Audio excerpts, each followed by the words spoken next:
नमामि धन्वन्तरिमादिदेवम्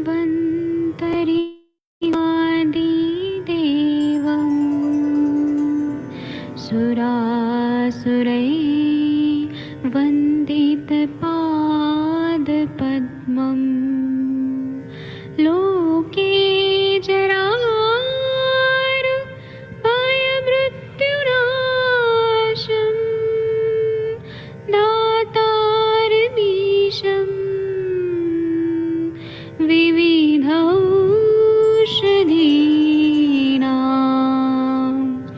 शङ्खं चक्रं जलौकां दधतं मृतघटं चारुतोर्भिश्चतुर्भिः सूक्ष्मस्वच्छादिरुद्यं शुकपरिविलसन् मौलिमं भोजनेत्रम् कालाम्बोदोज्ज्वलाङ्गं कटितटविलसत् चारुपीताम्बराढ्यं वन्दे धन्वन्तरिं तं निखिलगदमिव प्रौढदावाग्निनीलम्।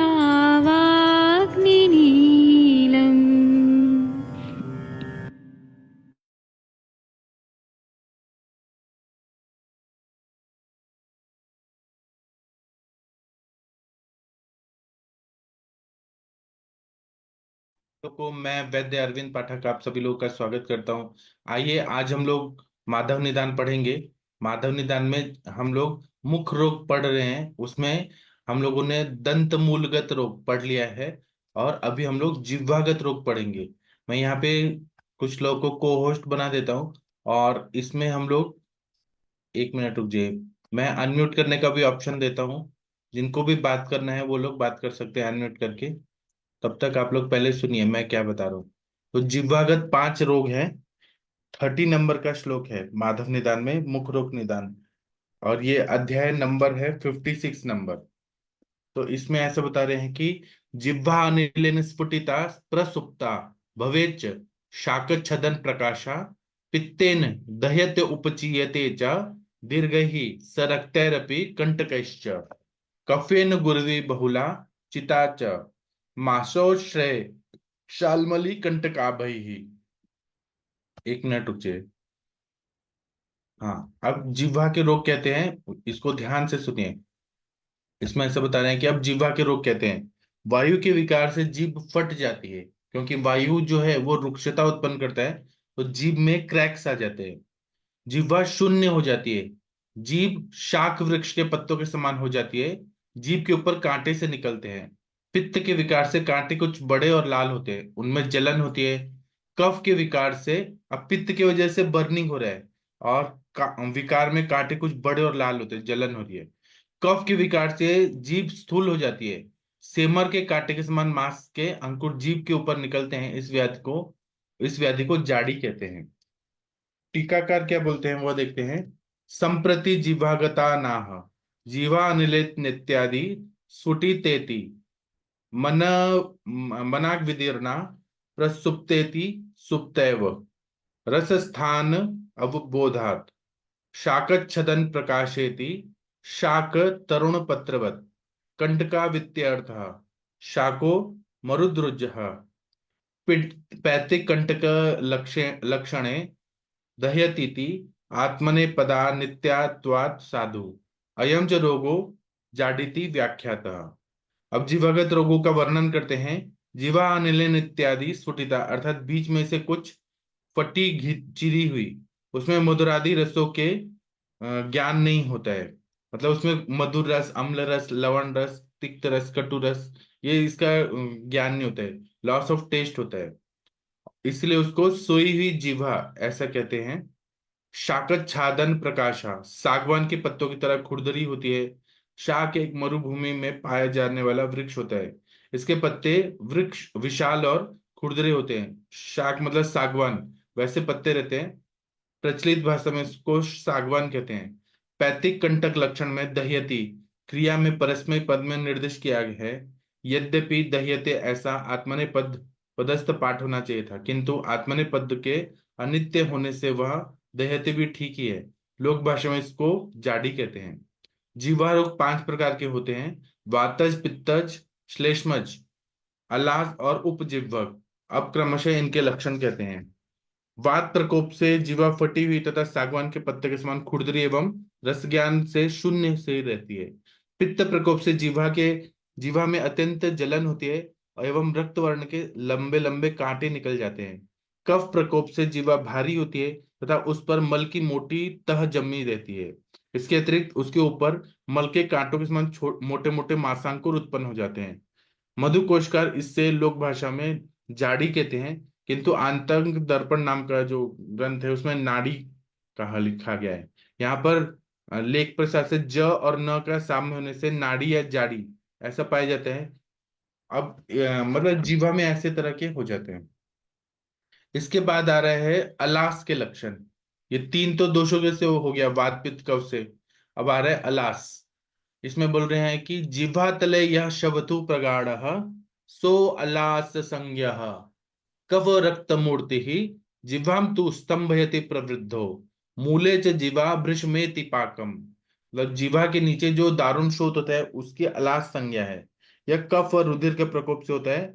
यह रोग जब बढ़ता है तो जीभ में जड़ता हो जाती है और जीभ का मूल पक जाता है। जड़ता वायु के प्रकोप से, पाक पित्त के प्रकोप से होता है। अतएव यह व्याधि त्रिदोषज है और असाध्य है। इसमें मतलब बहुत बड़ा शोथ होता है, जीभ के नीचे होता है। कफ दोष और रक्त के प्रकोप से होता है। जीवा में जड़ता होती है, जीवा का मूल पक जाता है। जड़ता किससे होती है? वायु के प्रकोप से। पाक किससे होता है? पित्त के प्रकोप से। ये त्रिदोषज व्याधि है और असाध्य है। टीकाकार क्या बोलते हैं?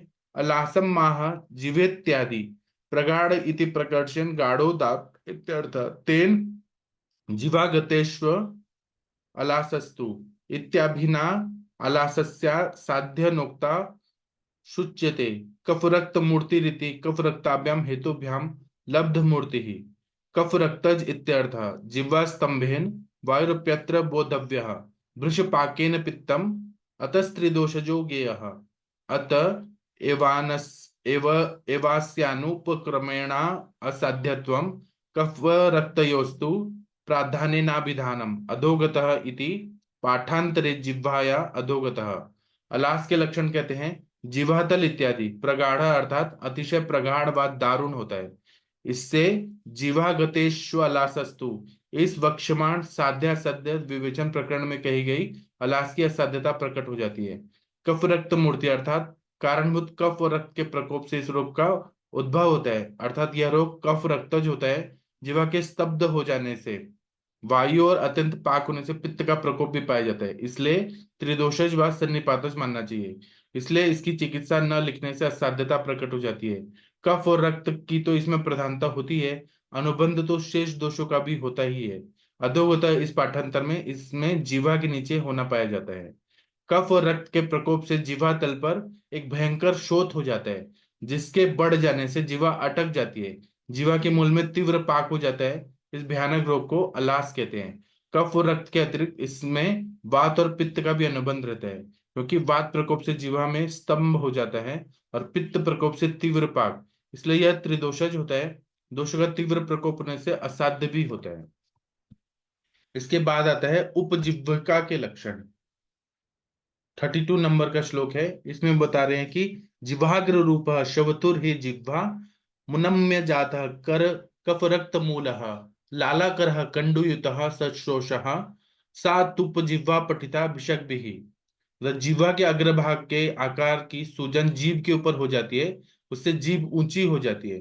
उसमें खुजली और बहुत जलन होती है, लार गिरती है। यह रोग कफ और रुधिर के विकार से होता है। इसे उपजीविका कहते हैं। 32 नंबर का श्लोक है। इसमें हम लोग उपजीविका पढ़ते हैं। ये बता रहे हैं कि उपजीविका माह जिवाग रूप इत्यादि सशोष इति शोषः साक्षात अग्नि संबंधे वोपतापः चोषश्चात्र रक्त योनिना पित्तेन। उपजीविका के लक्षण कहते हैं जिवाग रूप इत्यादि। सशोष इति साक्षात अग्निजन्य ताप को चोष कहते हैं। यह चोष यहाँ पर रक्त मूलक पित्त से पाया जाता है। चोष युक्त शोथ को सचोष कहते हैं। कफ और रक्त के प्रकोप से जिह्वा के नीचे एक दूसरी जीभ के समान सूजन हो जाती है, जिससे असली जीभ जड़ी हुई प्रतीत होती है। इसमें लारें बहुत टपकती है, खुजली होती है और ऐसी जलन होती है कि मानो किसी ने जलता अंगार धर दिया हो। इस रोग को उपजीविका कहते हैं। इसके बाद में आता है तालुगत नौ रोग। जो हमारा दांत होता है, दांत के पीछे जो भाग रहता है ऊपर का, उसको हम लोग तालु बोलते हैं। तालु सिर पे भी होता है, लेकिन यहाँ पे जो मुख रोग है तो इसलिए दांत के पीछे जो तालु होता है, तो उसके जो रोग होते हैं, सॉफ्ट पैलेट, हार्ड पैलेट, तो इसमें बता रहे हैं कंठ शुंडी के लक्षण। तो इसमें बोल रहे हैं कि ये तालु के मूल में होता है, जहां पे मूल है तालु का। श्लेष्म सृगाभ्याम तालु मूले प्रवृद्धो दीर्घः शोथो धमातवस्ति प्रकाशः तृष्णा काश श्वास कृतम वदंती व्याधिम वैद्यः कंठ शुंडिनीति नामना। कंठ शुंडी नाम का व्याधि होता है। कफ और रुधिर के विकार से तालु के मूल में शोथ हो जाता है। यह बढ़कर वायु से भरी हुई चमड़े के थैली के समान हो जाता है। अंदर ही अंदर स्वेलिंग हो जा रहा है पूरा, ऐसा लगता है जैसे वायु भरा हुआ है। और एक तरह से ये इंफ्लेमेटरी कंडीशन रहती है। इस शोथ के होने पर प्यास, खांसी और श्वासी उपद्रव होते हैं। वैद्य इसे कंठ शुंडी कहते हैं। टीकाकार क्या बोलते हैं? कंठ शुंडी माह श्लेष्म सृगाभ्याम इत्यादि धमात बस्ती प्रकाश इति वायु पूरित चर्म पुट तुल्य। अब तालुगत रोगों को कहते हैं, वह नौ होते हैं। कंठ शुंडी, तुंडी केरी, अधृश, कच्छप, तालबर्बुद, मास संघात, तालु पुपुट, तालुशोष, तालुपाक। कंठ शुंडी के लक्षण कहते हैं श्लेष्मा श्रेगाभ्यम इत्यादि धमात बस्ती प्रकाशा, अर्थात वायुप्रीत चर्मपुट, हवा भरे ब्लैडर के समान फूला हुआ। तालु मूल में कफ और वायु के प्रकोप से एक फैली हुई और मशक के समान फूली हुई सूजन हो जाती है, जिसमें तृष्णा, दाह, काश, श्वास आदि उपद्रव हो जाते हैं। इस रोग को वैद्य कंठ शुंडी व गल शुंडी कहते हैं। इसके बाद में आगे आ रहा है तुंडी केरी। तुंडी केरी बता रहे हैं शोथः स्थूल स्थूलस्तोद दाह प्रपाकी प्रागुप्ताभ्याम तुंडिकेरी मतातु। कफ और रक्त के रुधिर के प्रकोप से तालु में स्थूल शोथ हो जाता है। उसमें सुई चुभने की सी पीड़ा होती है और जलन होती है। शोथ पक भी जाता है, उसे तुंडिकेरी कहते हैं। पीड़ा और जलन होती है, इसलिए वात और पित्त का भी अनुबंध समझना चाहिए। तुंडिकेरी के बारे में टीकाकार क्या बोलते हैं? तुंडिकेरी लक्षणम महा शोथ इत्यादि प्रागुक्ताभ्याम इति श्लेष्मासृगाभ्याम तुंडिकेरी वन कार्पासी फलम ततुल्य शोथतया तुंडिकेरी तोददाहाभ्याम मीह वात पित्त अनुबंधो गेयः। तुंडिकेरी के लक्षण कहते हैं शोथ इत्यादि। प्रागुप्ताभ्याम अर्थात कंठ शुंडी के लक्षण में कहे गए कफ और रक्त के प्रकोप से जंगली कपास के फल को तुंडिकेरी कहते हैं। तुंडिकेरी के आकार प्रकार का शोथ तालु में हो जाता है, इसलिए इस रोग को तुंडिकेरी कहते हैं। इसमें तोद और दाह भी होते हैं। इनके होने से वात और पित्त का अनुबंध भी पाया जाता है, ऐसा जानना चाहिए। तालु में तुंडिकेरी अर्थात जंगली कपास के फल के समान स्थूल एवं नोकदार शोथ हो जाता है। इसमें तोद होता है, दाह होता है और पाक होता है। इसे तुंडिकेरी कहते हैं। यह कफ और रक्त के प्रकोप से हो जाता है, किंतु तोद दाहादि लक्षणों से वायु और पित्त का अनुबंध भी पाया जाता है। इसके बाद में आ रहा है अधृश के लक्षण। अधृश नाम का एक तालु रोग है। इसमें बता रहे हैं कि मृदु शोतो लोहिता शोणितोत्थो गेयो अधृषा सत ज्वर तीव्र रुक च। रुधिर के विकार से, सॉरी, रक्त के विकार से तालु में जो शोथ हो जाता है, यह भी इंफ्लेमेटरी कंडीशन है। यह लाल रंग का और कोमल होता है। इस शोथ में तीव्र पीड़ा होती है और रोगी को ज्वर आता है। इसे अधृश कहते हैं। टीकाकार क्या बोलते हैं कि अदृश लक्षणम महा मृदुर इत्यादि शोणितोत्थ इति रक्त समुत्थः। अदृश के लक्षण कहते हैं मधुर इत्यादि शोणितोत्थ, अर्थात रक्त के प्रकोप से उत्पन्न होने वाला शोथ अदृश कहा जाता है। रक्त के प्रकोप से तालु में गर्म और लाल रंग की सूजन होने एवं जिसमें ज्वर तथा तीव्र पीड़ा हो उसे अदृश कहते हैं। फिर आता है आगे का कच्छप के लक्षण। कछुए के समान जो शोथ होता है, स्वेलिंग होता है, ये सब तालु में ही हो रहा है। तो कुर्मो ननतो वेदनो अवेदनो अशीघ्र जन्मा रोगो गेह कच्छप श्लेष्मणातु। कफ के विकार से तालु में कछुए के समान ऊंचा शोथ होता है, इसमें पीड़ा कम होती है, यह शीघ्र नहीं बढ़ता, इसे कच्छप कहते हैं। टीकाकार क्या बोलते हैं? कच्छप लक्षणम महा कुर्मोन्नत इत्यादि अवेदन इत्यल्प वेदना अशीघ्र जन्मेति चीरजः। कच्छप के लक्षण कहते हैं कुर्मोन्नत इत्यादि अवेदना अर्थात जिसमें बहुत ही कम पीड़ा हो, अशीघ्र जन्मा अर्थात जो शीघ्र उत्पन्न हो एवं धीरे धीरे चीर काल तक बढ़ता चला जाए। कफ के प्रकोप से तालु में कछुए के आकार प्रकार की उठी हुई सूजन होती है, जो कि बहुत धीरे धीरे बढ़ती है और उसमें बहुत कम पीड़ा होती है, उसे कच्छप कहते हैं। फिर आ रहे तालु का जो अर्बुद होता है, ये जो है ये डेंजरस भी हो सकता है, बिनाइन भी हो सकता है या फिर कैंसरस भी हो सकता है। तो तालु अर्बुद क्या बता रहे हैं? पद्माकारम तालु मध्य तो शोथम विद्याद्रक्ताद अर्बुदम प्रोक्त लिंगम। तालु में रुधिर के विकार से कमल की कली के आकार का शोथ लाल रंग का होता है, जैसे कमल का कली होता है, इसे तालवर्बुद कहते हैं। रक्तार्बुद के लक्षण जो पहले कह चुके हैं वह लक्षण इसमें भी होते हैं। टीकाकार क्या बोलते हैं कि तालवर्बुदम महा पद्माकारम इत्यादि पद्माकारमिति पद्मकर्णिकाकारम तथा च भोजः उपर्येव भवेन्नद्धो यथा पद्मस्य कर्णिका पार्श्वतश्चानुरैर्दीर्घे दासा चाप्यवसीदति श्लेष्म रक्त समुत्थानम तत्तालवर्बुद संगीतम इति रक्तजात लोहितम प्रोक्त लिंगमिति पूर्वोक्त रक्तार्बुद तुल्य लिंगमित्यर्थः। तालवर्बुद के लक्षण कहते हैं पद्माकारमिति पद्माकारम अर्थात पद्म कोश के समान आकार वाला। भोज भी ऐसे ही कहते हैं कि तालु के ऊपर एक ऐसा स्रोत होता है जैसे कि पद्म कोश व कॉल चपनी या किनारों में लंबे लंबे मांसांकुर उत्पन्न हो जाते हैं, जिनके कारण श्वास मार्ग भी रुक जाता है। कफ और रक्त के प्रकोप से होने वाले इस रोग को तालवर्बुद भी कहते हैं। चूंकि यह रक्त के प्रकोप से होता है, अतएव यह रक्त वर्ण का होता है।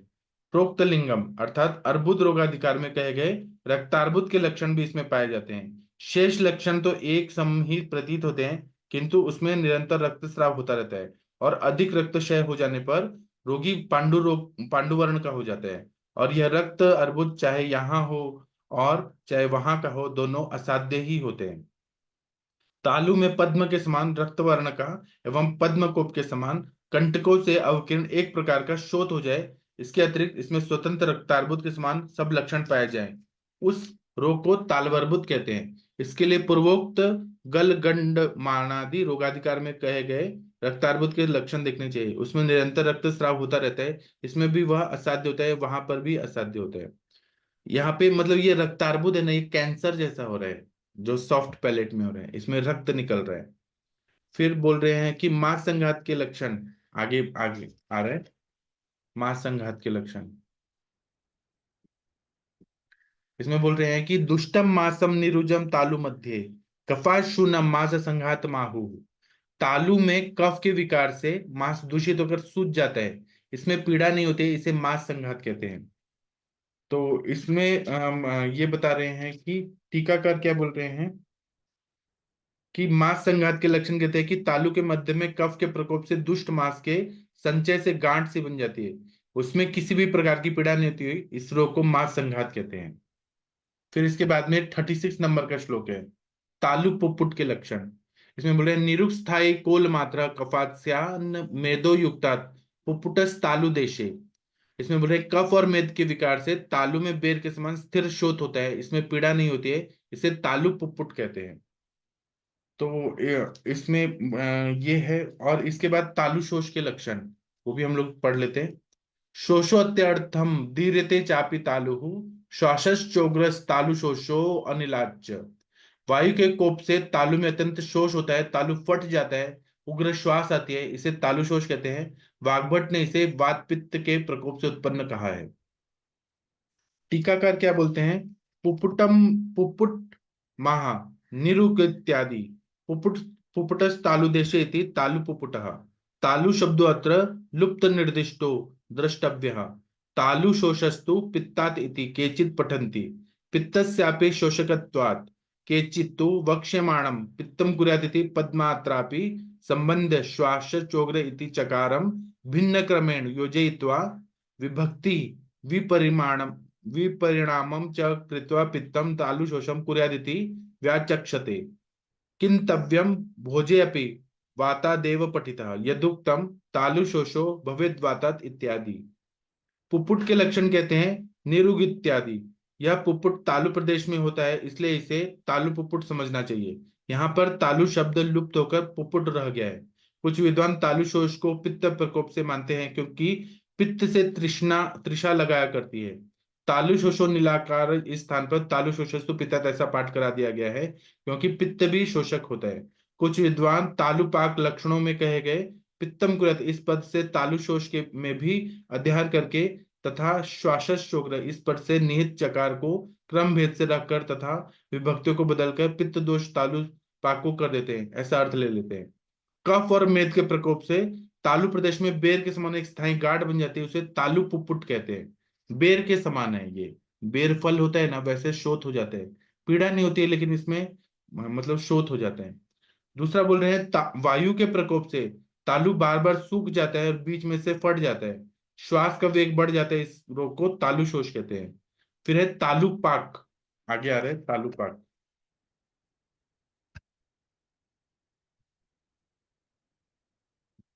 तालु पाक के लक्षण बोल रहे हैं पित्तम कुर्यात पाकम मत्यर्थम घोरम तालुन्यनम तालु पाकम वदंती। पित्त के विकार से तालु अत्यंत पक जाता है। यहाँ पे पित्त का बहुत ज्यादा इन्वॉल्वमेंट है, इसे तालु पाक कहते हैं। टीकाकार क्या बोलते हैं, पित्त के प्रकोप से तालु बुरी तरह से पक जाता है, वह पाक अत्यंत घोर एवं भयंकर होता है, इस रोग को तालु पाक कहते हैं। अब इसके बाद में आ रहे हैं 17 टाइप के कंठगत रोग। 38 नंबर का श्लोक देखिए, इसमें रोहिणी के लक्षण बता रहे हैं। गले में जब फेरिंजाइटिस हो जाता है, लैरिंजाइटिस हो जाता है, इसी को तालुगत रोग कंठगत रोग बोलते हैं। और इसका बहुत ज्यादा महत्व है। अगर डायग्नोसिस परफेक्ट रहा तो चिकित्सा पर भी हम लोग बात करेंगे बाद में। पहले तो अभी हम ये समझ लेते हैं, इतना दिमाग में पढ़ने दीजिए ये सब नाम रोहिणी वगैरह। इसकी चिकित्सा हम शुद्ध शुद्ध से पढ़ेंगे, उसमें सब चिकित्सा बताइए। तो कंठगत रोग है, इसमें बोल रहे हैं कि गले अनिल कफ पित्त पित्त कफोच मूर्छितो प्रदुष्य मासम च तथैव शोणितम गलोपसमरोध करैस्तथा अंकुरै निर्हंत्य सून व्याधिरियम ही रोहिणी। मतलब कंठ के 17 रोग कहते हैं। गले में वात पित्त और कफ के प्रकोप से मांस और रुधिर दूषित होकर गले में अवरुद्ध करने वाले मांस के अंकुर उत्पन्न कर देते हैं। यह त्रिदोषज व्याधि असाध्य होती है और रोगी के प्राण हर लेती है, इसे रोहिणी कहते हैं। त्रिदोष जन्य होने पर भी आगे दोष भेद के लक्षण लिखे हैं। ये दोष उल्बड़ता के कारण लिखे। हरनाथ तंत्र में लिखा है त्रिदोषजा रोहिणी शीघ्र श्लेष्मजा 3 दिन में, पित्तजा 5 दिन में, वातजा 7 दिन में मार डालती है। मतलब सन्निपातज अगर हो गया तो तुरंत ही इंसान की मृत्यु हो जाएगी। कफजा श्लेष्मजा जो है 3 दिन में, पित्तजा 5 दिन में, वातजा 7 दिन में मार डालती है। और कफ गले में अवरुद्ध हो जाता है, मांस के अंकुर उत्पन्न हो जाते हैं। और मांस और रुधिर के दूषित होने से गले में अवरुद्ध करने वाले ऐसे अंकुर हो जाते हैं।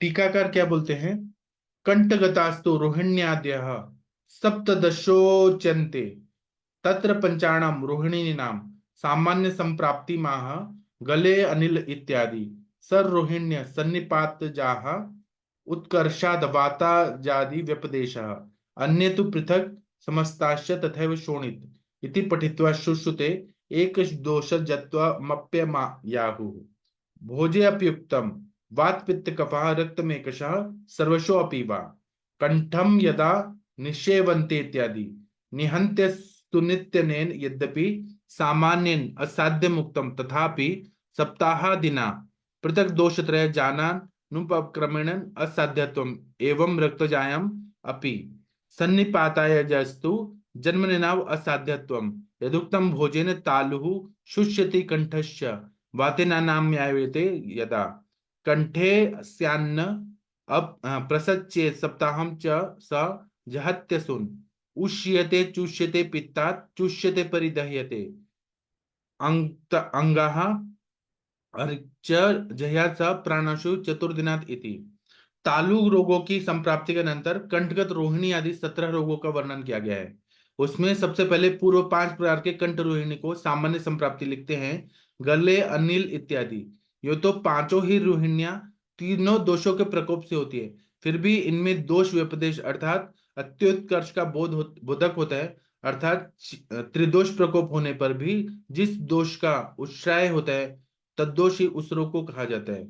अन्य आचार्य इस रोग को एक एक दोष के प्रकोप से भी मानते हैं और उसके लिए सुश्रुत का पृथक समस्ताश्च तथैव शोणितम इत्यादि प्रमाण उपस्थित करते हैं। भोज तंत्र में भी यही कहा है कि वात, पित्त, कफ और रक्त वह पृथक पृथक अथवा मिले हुए कुपित होकर जब कंठ प्रदेश में निर्विष्ट हो जाते हैं इत्यादि। निहंत सुन इस पद से यद्यपि सामान्य रूप से रोहिणी को असाध्य कहा जाता है, तो भी 7 दिन तक वातादि एक दोष जन्य की भी चिकित्सा न करने से वह असाध्य हो जाया करता है। इसी प्रकार रक्तजन्य रोहिणी भी 7 दिन तक उपचार न करने से असाध्य हो जाती है, और सन्निपात जन्य तो जन्म से ही असाध्य होती है। भोज ने भी इसी बात को स्पष्ट किया है। यथा वातज रोहिणी में जब रोगी का तालु बार बार सूखता है तो कंठ प्रदेश तन जाता है, प्रत्येक प्रकार का अन्नपान रोगी के कंठ प्रदेश में रुकता है, ऐसा रोगी 1 सप्ताह में मर जाता है।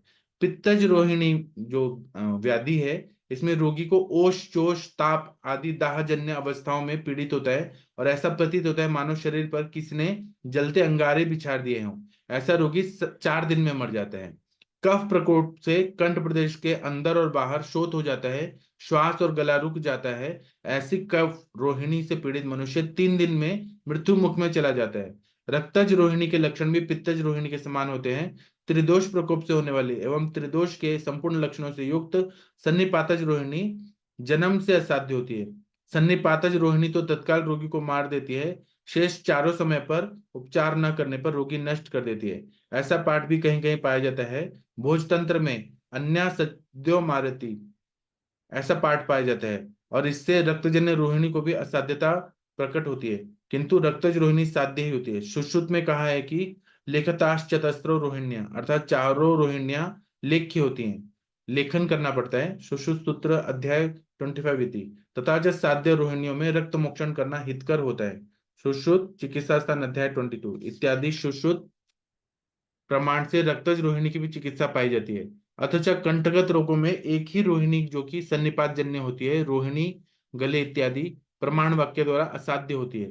भोज में भी जो तिस्र आद्य क्रियाम विना, अर्थात प्रथम 3 दिन तक समय पर चिकित्सा न करना असाध्य होती है, ऐसा कहा गया है। यह त्रिदोषजन्य होने पर भी प्रधान दोष की अपेक्षा से कहा गया है।